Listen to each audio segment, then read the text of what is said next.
y'all, it's Papa with Smoking with Papa Barbecue and Kicking It Bamboo Style. And we haven't done hardly anything in our RV here lately. There we go. I'm trying to see what's the best angle.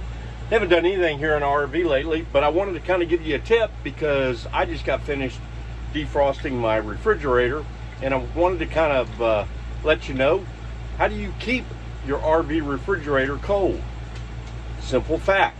I'm going to open this up. We're going to move our cinnamon rolls, and refrigerator is kind of stocked because we actually went to the grocery store today. This little piece right here, I'll take it off. It's connected to this piece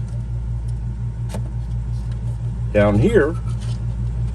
It just clips on, and on the first fin, we're going to clip that back on.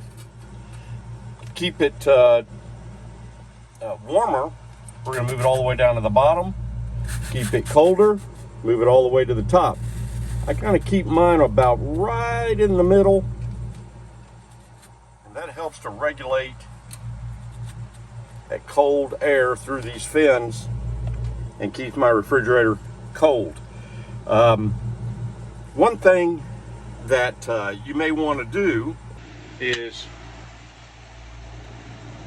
when you get a lot of air in here, and there's nothing you can really do about it, but when you get a lot of air in here, that's what causes those fins to freeze over. I do mine about once a month. It'll start to ice over a little bit. All I do is take a hair dryer and defrost it. Same with the freezer. Freezer doesn't do it for me as much as what the refrigerator does, and the refrigerator does it more for whatever reason in the summertime, and I think it's the air and the humidity in the summer that gets in and freezes up on the refrigerator. But that's a little tip for you. Hey guys, if you haven't subscribed to our channel, do so now. Hit a like. YouTube loves likes, we do too. Every time you like it, it moves our videos up more. And leave us a comment. I read all of our comments and reply to all of our comments.